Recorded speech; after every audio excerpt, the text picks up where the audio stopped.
Hi everybody, it's Sayaji Dan. Sorry, Miles. You know who we are, let's get to work. This is the last 13 count drill we're going to do with our short stick before we reach black belt. This drill is designed to teach you flowing motions between techniques you already know and ways to break the grip of someone who's grabbing your stick and the ways to use that grab to bring them into your range and then continue the flowing attack. So, we call this drill the scrape and trap drill, but it's more than just scrapes and traps. Okay? So, we begin with this. We are going to drive the stick using technique number 2 and 3 from the two-handed short stick drill you learned as a white belt. So that's going to be double overhand grip, and you're going to be driving, but instead of driving to the side like we do in that, we're going to be driving forward and to the side. So we're going to start by driving our right hand up and over. So the stick will go to our left, but we're driving out with the right hand up because this is a scrape, and we're going to scrape with the right hand, which is the one overhead. So we drive out and then we scrape down and pull back. You see when he pulls back, the stick is on the side, but it's all the way back to his shoulder. So he is recovered, he's got his elbows down, he's collapsed in, he's controlling his stick, removing it away. So if you block out and someone tries to go to the grab, you drive down across them and pull in. That can pull down across their arm, or if you're in tighter with it, show it again. If you're in a little bit tighter with it and this arm comes up, put this arm on your head. So if you get in tighter because you get driven in with someone, now you can extend it right into their body and scrape down. Right down the chest or center line. Okay? So the stick, lock it in over your head. Don't overextend your body, but obviously you're pulling out and up. Okay? Then you do your scrape. That's count number 1. Then you do it on the other side. You drive out and you scrape number 2. Then we're going to use that scrape to set up a punching strike, a chop from the chopping drill. So we're going to use the number 2 and number 3 technique of the two-hand drill. Then we're going to use that scrape we just learned, and then we're going to throw in chop number 1 or chop number 2. Okay? So he's going to drive over, he's going to do the scrape, and then he's going to drive out the butt. And you see, the most important thing is this hand. Okay? The back hand is going to protect you from accidentally hitting yourself with your stick. So the hand stays there, and that hand also does that charging we've talked about before. It charges that stick. So after your scrape, you charge the stick, hit with the butt if they come in close, and if they don't, wow, chop it out there and drive that stick out. That's number 3. Then you're going to do it with your left hand on top. So you drive to the right, you scrape down, you drive out with the butt, and then you chop in with the stick. Okay? That covers all your zones. It covers your pre-strike, your strike, and your post-strike zone from the beginning of your grip all the way through to the end of that strike. You've got a whole circular motion that's attacking all the different areas and all the different zones where that person can be. So that's 1, 2, 3, and 4. Okay? Let's all do 1, 2, 3, and 4 together right now. Practice one time. Here we go. Drive 1, out, and scrape. 2, and then go to 2. Out, and scrape. 2. Go to 3. Out, and scrape, and hit with the stick. With a good chop, with a punch. We like to call it the punch. You're punching out with that short punch. Number 4, drive the left hand up and over, scrape down, and then drive the butt out and punch in with that stick. Okay? Those are the first 4 strikes of this drill. Now we're going to go on and we're going to do that same block, but we're going to turn it into a flip or a fan that goes across our body in case we block them out and they come in with the other hand. Or if they're reaching in with 2 hands and you only push one hand out, the flip takes care of the other hand. So what we're going to do is we're going to drive out and do that same double overhand block and then fan it or flip it across our body. See how he reinforces his hand? See how he goes from supinated to pronated or pronated to supinated and you're flipping your hand over? Okay? That's the fan. Okay, that's number 5. 2. Good. Then you do it to the other side. Drive the left hand up, flip. Okay? Now, when you do this, don't muscle it. Okay? We're sitting here demonstrating and showing you the techniques and showing you the lock-in. This is a fast technique. You should exhale when you do this. You should keep your body as relaxed as possible. And after that block, you should just be just really fast. Okay? Just relax and go through it. But while we're teaching it, obviously we want to show you the proper technique, so we're locking it in and showing you. But speed counts here. All right? It's not about how strong you can do it. It's about how fast you can get that hand out of the way. You got to block two hands. So it's speed. Block flip. Okay? Once you get it comfortable, start adding that speed in. Okay, so that's 5 and 6. 7 and 8, same block. Okay? But this one is a little different. This one is going to require some torsion of your upper body. This is going to require you staying hunkered down in your seat. This is going to require you using muscle to draw someone in who has managed to get a hold of your stick. This is a twist. Okay? So as you drive your right hand up and over, you're now going to have to twist that right hand down as you lift the left hand up and then drive in with the butt and chop in again. Okay? So, let's turn to the side, Miles, and show them from the side how this looks. Okay? As he drives over with that left hand, he's going to take it down and around. Pull the stick in and up. Get under his arm, pulls away, and drives in. It's easier when you go faster. The slower you go, the harder this gets. Okay? But you do need to practice it. Miles, may I borrow your stick? When you do this, if you can just bring it around, that's fine. But this isn't making anybody let go. So as you learn this motion and you start going, oh, look how fast I am. This is great. He said go fast. I'm going fast. You're not doing anything. Somebody's holding on to the stick. So in order to get them to let go of this stick, we have to push their arm down. We have to pull this up to break their grip. We've got to turn our body back here. You see how Miles locks it behind him when he does this. And then lead with the butt and chop in. Okay? You can't just spin the stick out here. It's not going to work. You have to spin it behind you. Your body has to turn to get the stick free, and then you can turn back into the chop. So that's why he's taking so much time showing you that this has got to get here.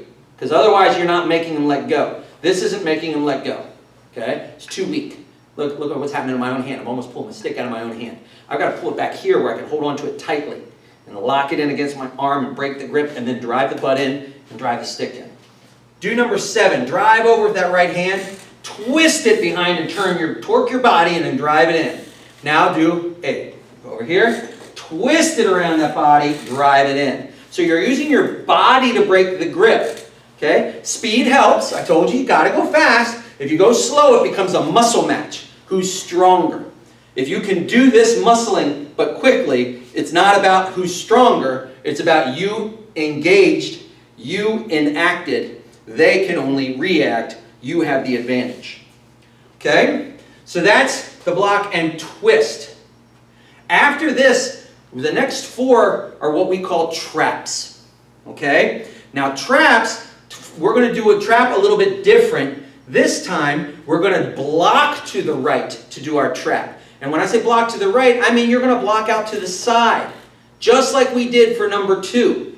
And then when you do that, you're going to collapse the stick over your body and turn all the way to your left. See how he's not facing front? He's turning his body. And that makes somebody let go. This is another way to break a grip of your stick. Show it again. Drive it. You see, and then he twists over. And as he does that, he collapses his elbow in tight, brings the stick down tight, and that person will let go because otherwise they're going to break their wrist.